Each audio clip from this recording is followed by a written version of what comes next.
มาดูคนรวยในประเทศลาวนะครับเขาบอกว่าเขาใช้รถหรูนะฮะเพื่อไปบรรทุกข้าวบรรทุกของนะฮะออกไร่ออกสวนนะครับถ้าไม่รวยจริงทำแบบนี้ไม่ได้นะครับทุกคนครับเดี๋ยวเราไปดูคลิปนะฮะบางช่วงบางตอนนะครับที่หนุ่มลาวคนนี้ออกมาพูดนะครับทุกคนโอ้โหทุกคนวิธีคนรวยลาวเฮ็ดนาเนาะก็คือเอารีโวโพวินมาแก่เขาเนาะอยู่ตามไหนาเนาะทุกคนโอ้โหบ่รวยนี่เฮ็ดบ่ได้เลยทุกคนต้องรวยสำใดจึงว่าเอารีโวมาแก่เขากราบสบายดีและก็สวัสดีพี่น้องทุกๆคนที่เข้ามาเบิ่งคลิปของพี่น้องคลิปนี้จะมาเว้าก็คืออายแล้วเอาค่อยไปเว้าในช่องของเราเนาะค่อยก็อยากมาเว้าเนาะก็คือเป็นหยังค่อยจึงว่าบ่ก็คือรถแบบนั้นเนาะพี่น้องรถราคารีโวโพวินนะอยู่ประเทศลาวมันราคาเกือบ2ล้านบาทนะรุ่นท็อปรุ่นบ่ท็อปเนี่ยก็หลักล้านขึ้นไปจึงจะได้ขับหรือจะได้เป็นเจ้าของราคาหลักล้านบาทขึ้นไปนะพี่น้องหลักล้านบาทเนี่ยถ้านั่นก็ตีกลมๆก็เอาเป็นเงินกีบก็เกือบจะ1,000 ล้านกีบนะพี่น้องเนาะเกือบจะ1,000 ล้านกีบค่อยก็เลยและอีกอย่างแถวบ้านค่อยนะพี่น้องแถวบ้านค่อยมันก็บ่มีภัยที่จะเฮ็ดแบบนั้นหรือจะบ่มีภัยที่เฮ็ดแบบนั้นนะพี่น้องเนื่องจากว่าราคามันแพงและอีกอย่างก็ราคามันแพงขนาดนั้นถ้าเป็นข้อยนะข้อยคิดอันนี้ความคิดของข้อยก็จะใส่ทนุถนอมแม่นบ่พี่น้องแต่ในบุกไปตามไร่ตามนาเนาะจะบ่ค่อยเห็นนะพี่น้องนะจะบ่ค่อยเห็นแถวบ้านข้อยอะนะข้อยก็เลยแบบต้องเฮ็ดคลิปว่าโอ้ก็มันบ่เคยเห็นนะพี่น้องที่คนเอารถราคาเป็นล้านบาทแล้วไปแก่ข้าวอีหยังคือข้าวเปลือกบ่หรือข้าวอีหยังข้าวอะไรก็ไม่รู้นะพี่น้องนั่นก็คือที่แบบว่าที่เขามัดเป็นกองมีเพืองมีพางอย่างงี้นะพี่น้องอยู่ตามทุ่งไร่ทุ่งนาแต่ส่วนหลายแล้วเราจะเห็นถ้าไปแก่ตามทุ่งไร่ทุ่งนาพี่น้องจะเห็นแต่รถไถเดินตามนะพี่น้องรถไถเดินตามที่มันมีอย่างคือว่าถ้าอยู่ประเทศลาวก็จะเรียกว่าเฮือนเนาะเฮือนไม้อะนะมันเป็นไม้อะไรพี่น้องแล้วก็ซบใส่กับตัวรถไถเดินตามมันแล้วก็ไปได้นะพี่น้องพอยก็เลยไปเฮ็ดคลิปว่าเนาะก็ถ้าคนบ่รวยจริงก็จะเฮ็ดแบบนั้นบ่ได้ซึ่งค่อยเว้าก็อาจจะบ่ได้ผิดนะเนาะคิดว่านะพี่น้องเนาะเนื่องจากว่าราคารถเป็นล้านบาทเนาะล้านปลายบาทเนาะเกือบ2ล้านจังซี่ซะเนาะพี่น้องเนาะเกือบ2ล้านถ้าเป็นเงินกีบลาวก็เป็นพันล้านจังซี่เนาะเป็นพันล้านแล้วเอารถไปแก่แล้วเนาะขอโอ้ไผสิบ่แปลกเนาะพี่น้องเนาะสำหรับบางคนอาจจะถ้าอยู่ฝั่งไทยก็เข้าใจกันปกติเนาะเป็นรถธรรมดาอยู่ประเทศไทยกับแม่นเนาะพี่น้องราคารถอยู่ประเทศไทยมันถูกแพงเนาะพี่น้องเนาะอย่างเช่นรถมือ2นี่หั่นน่ะนี่พี่น้องนะไปเบิ่งราคารถมือ2ทางฝั่งไทยกับราคารถมือ2ทางฝั่งลาวนี่เนาะพี่น้องเนาะโอ้โหเบิ่งได้เลยเนาะพี่น้องตัวอย่างอยู่ฝั่งไทยนี่600,000อยู่ฝั่งลาวนี่1,200,000แล้วVivo นะพี่น้อง Vigo นี่ยังอยู่ที่6-7แสนณปัจจุบันนี่เด้บ่แม่นว่าเว้าได้พี่น้องแล้วก็เลยเห็นแต่ไปเห็นคนลาวเขาเนาะเอารถแบบนั้นไปเฮ็ดโอ้เพิ่นก็เฮ็ดอันนั้นแหละเนาะอันนี้โดยส่วนตัวของข้อยด้วยคนบ้านนอกนะพี่น้องเนาะคนผู้ใดสิด่าข้อยว่าเป็นคนบ้านนอกก็บ่ว่าเนาะพี่น้องเนื่องจากว่าทางบ้านข้อยจะแต่น้อยจนใหญ่บ่ค่อยเห็นคนลาวที่จะเฮ็ดแบบนั้นแต่มาในยุคนี้คนลาวเขาเฮ็ดแบบนั้นบางคนนะพี่น้องแต่บางคนบอกว่าเป็นเรื่องปกติโอ้ยแต่เอารถไปแก่ตามไหนานี่มันบ่แม่นเรื่องปกติเนาะมันจะเห็นแค่บางคนเนาะพี่น้องเนาะอันนี้สำหรับตัวข้อยได้พี่น้องแล้วพวกเจ้าสิด่าข้อยว่าบ้านนอกก็ด่านะพี่น้องบ่ว่ากันเนาะก็คือมันจะแบบนั้นเนาะเนื่องจากว่าราคารถมันก็สูงเนาะแล้วเอามาแก้บรรทุกบึกบืนจังซั่นก็แต่ถ้าบางไทยนี่เนาะเราจะเห็นว่าเขาขี่รถขึ้นเขาหยังก็จะเห็นแต่สมาร์ทแคปนะพี่น้องนะสมาร์ทแคปเป็นหยังเขาจึงใส่สมาร์ทแคปบรรทุกบ่ว่าจะเป็นกะลำถ้าอยู่เห็นอยู่บางไทยนะพี่น้องกะลำแล้วก็มีหยังทุเรียนแล้วก็อีหยังแหน่หลายอย่างนะพี่น้องนะที่เขาบรรทุกขึ้นภูขึ้นพานะก็ถามว่าอยู่บางไทยมันก็ราคาถูกเนาะพี่น้องนะถามว่าถูกมีปัญญาซื้อบ่ทำราคา6-7แสนเนาะพี่น้องก็ซื้อได้อยู่เนาะถ้าเฮ็ดงานหลายปีนะแต่อยู่ประเทศลาวนี่โอ้โหเจ้าต้องสมมุติเฮ็ดงานอยู่ประเทศไทย5-6 ปีเนาะเจ้าอาจจะซื้อ Vivo ได้แต่อยู่พังลาวถ้าเจ้าอยากซื้อ Vivo เนาะเจ้าต้องเฮ็ดงาน10กว่าปีเนาะ12 ปีถ้าอยู่ประเทศไทยเฮ็ด6 ปีซื้อได้ Vivo เนาะรุ่นใหม่แต่อยู่ประเทศลาวถ้าเจ้าอยากได้ Vivo รุ่นใหม่เจ้าต้องเฮ็ดงาน12ถึง13 ปีเพื่อเจ้าจะ ได้เนาะอันนี้เว้าตามภาษาคนบ้านๆที่แบบว่าก็เบิ่งราคารถนะพี่น้องเนาะ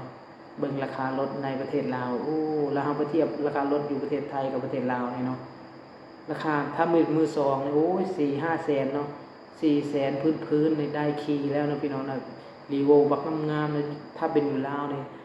4 แสนจะสิได้รีโวงามๆบ่มีขนาดวีโก้จะยังหาซื้อยากเลย4 ประตูนะ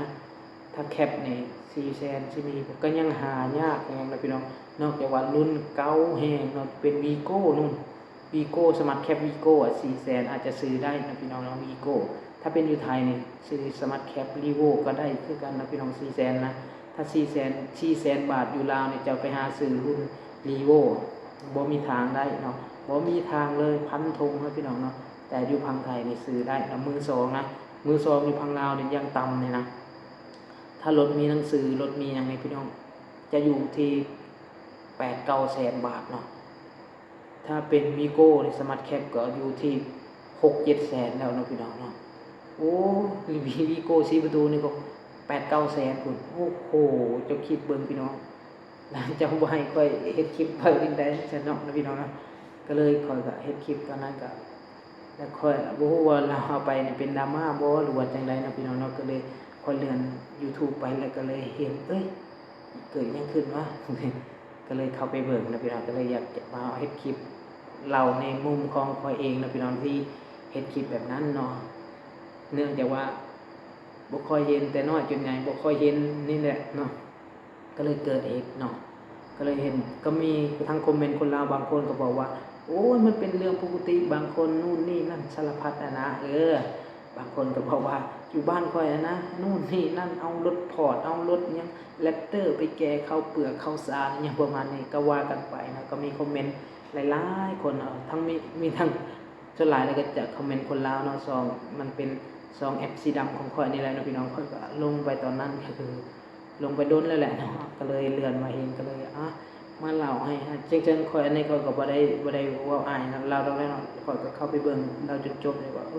เราเว้าอีหยังวะเข้าไปเบิ่งก่อนนะว่าก็เลยไปเบิ่งก็แม่นเนาะพี่น้องเนาะค่อยเป็นคนบ้านนอกนะพี่น้องเนาะคนบ้านนอกอยู่แถวบ้านก่อนนะถ้าผู้ใดที่มีรถ Revo ในขี่นะพี่น้อง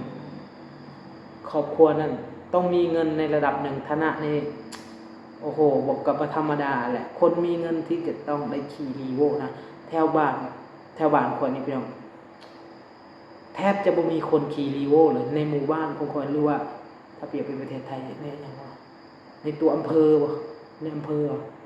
แม่นพี่น้องมันรองจากจังหวัดแล้วก็ลงมาเป็นอย่างอำเภอเมืองนะแม่นเมืองเนาะหมู่บ้านพี่น้องนะหมู่บ้านเนาะคำเมืองเนี่ยมันจะเป็นอำเภอแม่นบ่พี่น้องในหมู่บ้านนะพี่น้องหมู่บ้านของข่อยเนี่ยบ่มีเลยคนที่ขี่ Revo นะพี่น้องบ่มีเลยบ่ว่าจะเป็นสมาร์ทแคปบ่ว่าจะเป็น4 ประตูเนาะบ่มีเลย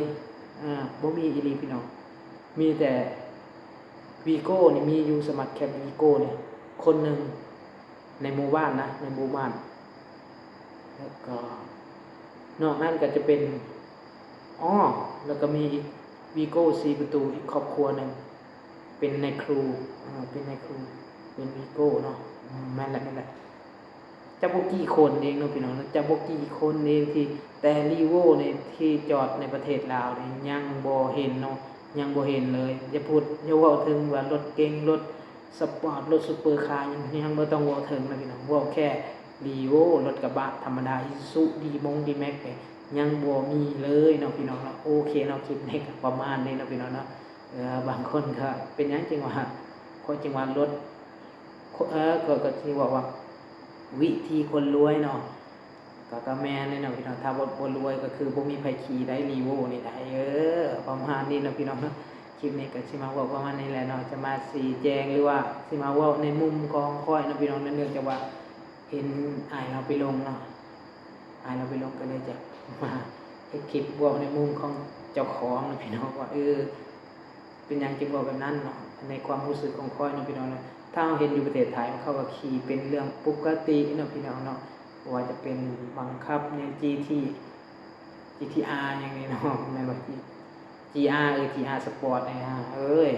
อยู่ประเทศลาวบ่มีขายเด้อ รีโวเนี่ยนะพี่น้อง ประมาณนี้นะพี่น้องนะซึ่งค่อยก็ถามว่าค่อยเป็นรถในฝันของค่อยนะพี่น้องนะถึงมันจะเฮ็ดได้ยากแฮงนะพี่น้องจากครอบครัวทุกข์ยากคือเฮาที่อยากฝันอยากได้รีโวไปขี่ถ้าได้รีโวในตอนนี้ก็คือค่อยจะเป็นอีหยังเกินว่าค่อยจะเป็นคนรวยในหมู่บ้านเนาะค่อยจะเป็นคนรวยในหมู่บ้านถ้าค่อยได้ขี่รีโวเพราะว่าแถวบ้านข่อยบ่มีไผขี่รีโวมีแต่คนขี่วีโก้แต่ถ้าข่อยได้รีโวข่อยจะเป็นอันดับหนึ่งในบ้าน โอ้โหถึงมันยากนะพี่น้องนะราคาล้านกว่าบาทเนาะเกือบ2ล้านบาทเนาะโอเคนะประมาณนี้เนาะพี่น้องเนาะคลิปนี้ก็มาบอกประมาณนี้นะพี่น้องบ๊ายบายขอบคุณและก็ขอบใจพี่น้องทุกคนนะพี่น้องนะสวัสดีสบายดีบ๊ายบาย